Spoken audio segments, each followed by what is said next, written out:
Hey, everybody. Thanks for tuning in.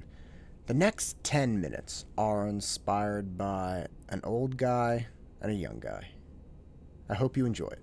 Welcome to the engine.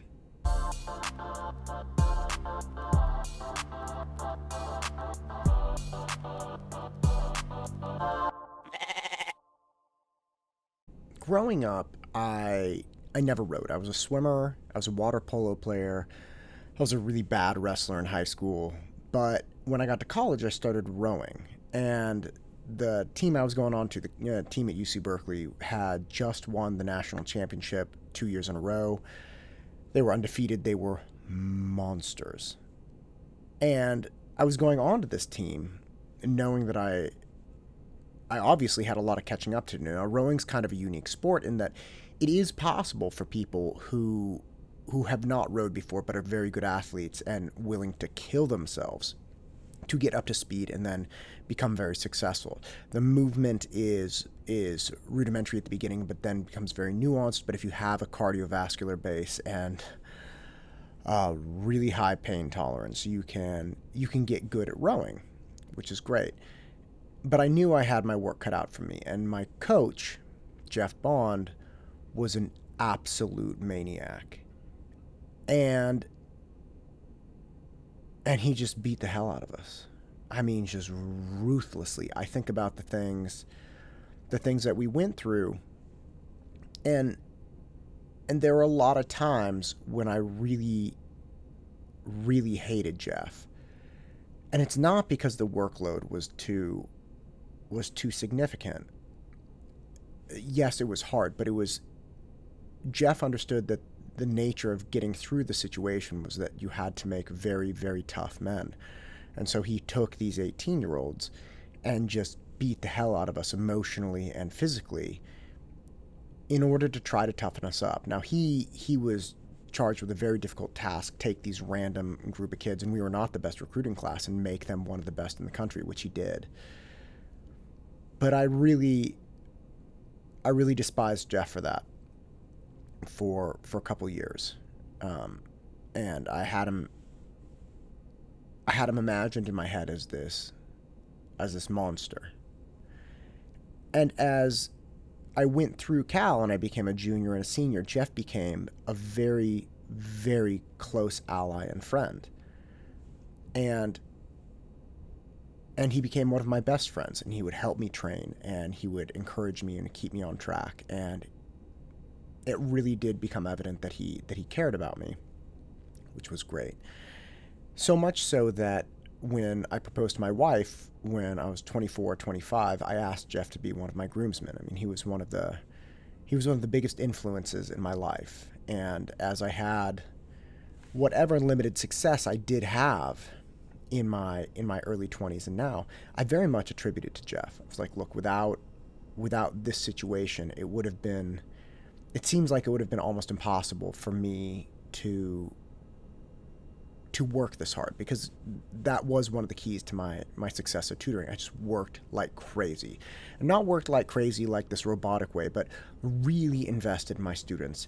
Was absolutely dynamite with taking care of my clients, the parents, and making sure that everybody was happy, and just wouldn't stop at all. And people realized very quickly, like, whoa, you're like a machine. And again, that was because of Jeff.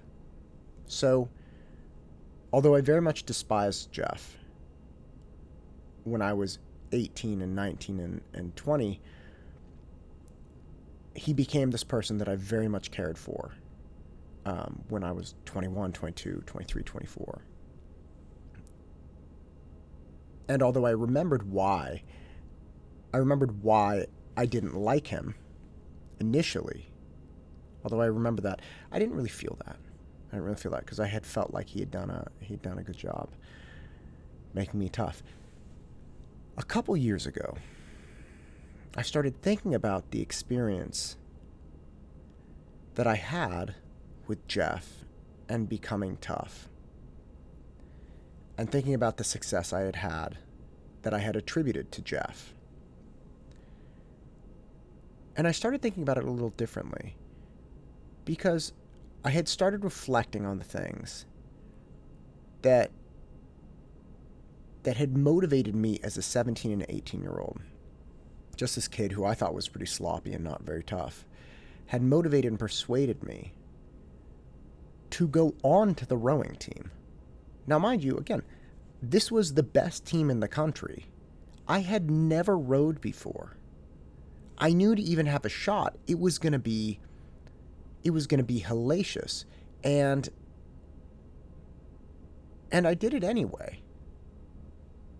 And as I was mulling over this a couple years ago, I started thinking about who I must have been at 18 to make that call.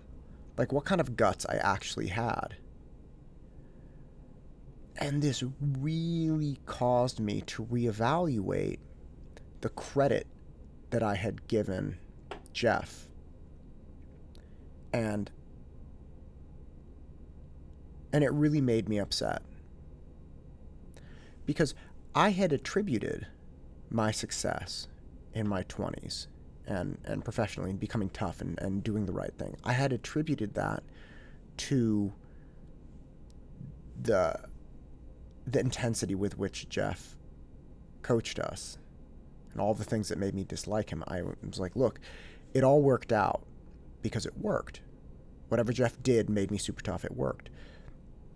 But as I rethought it, I realized, well, I must have been incredibly tough to even attempt to do this. And as cruel as Jeff was to us, I obviously had to be tough to make it through that. So I had some degree of resilience. I had some degree of toughness already. And maybe I would have been successful anyway. Maybe I would have been wildly successful without going through the hellacious year I went through when I was a freshman.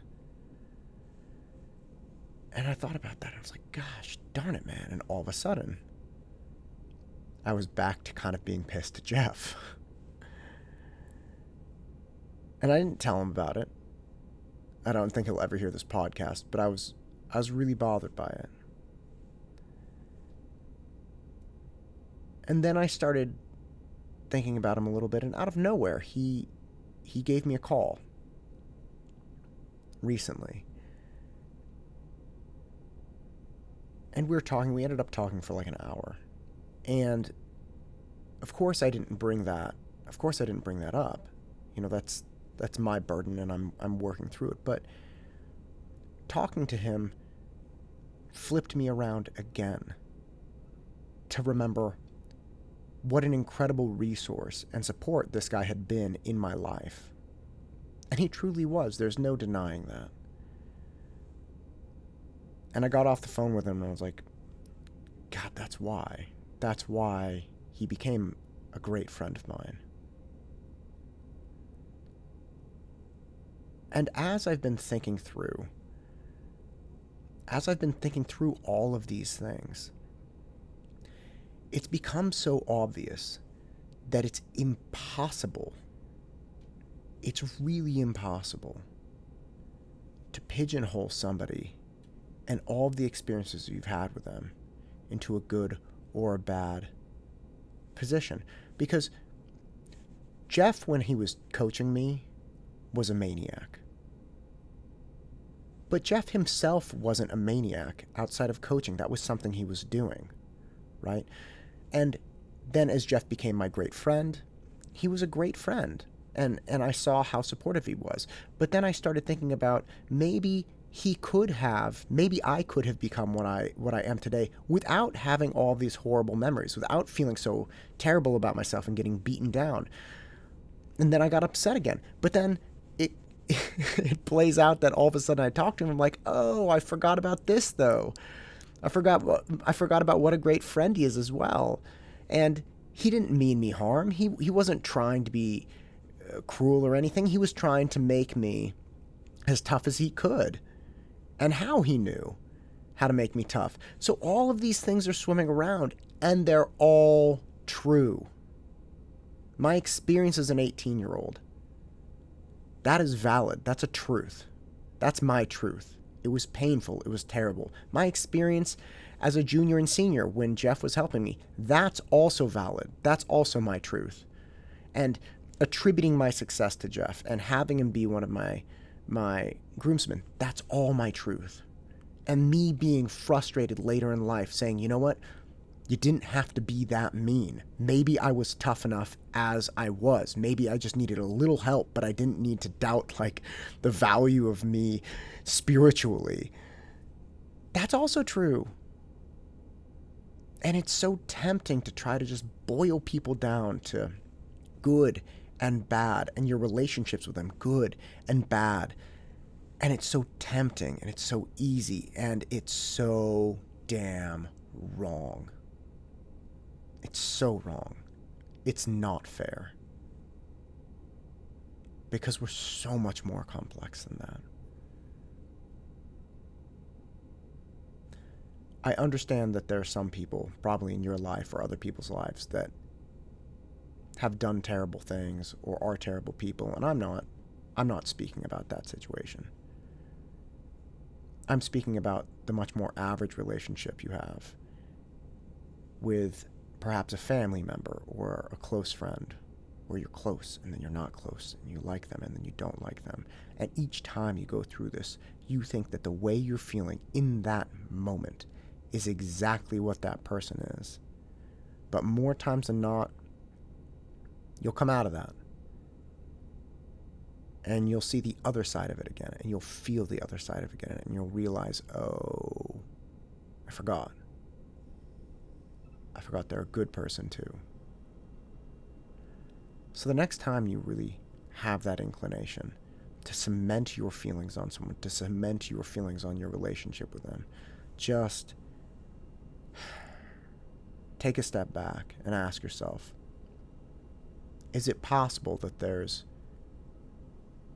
an alternate in my past to the way I feel right now? Is it possible that if I'm frustrated with them now, if I'm ready to write them off as a bad person, is it possible that there's an equally valid experience or position that I've had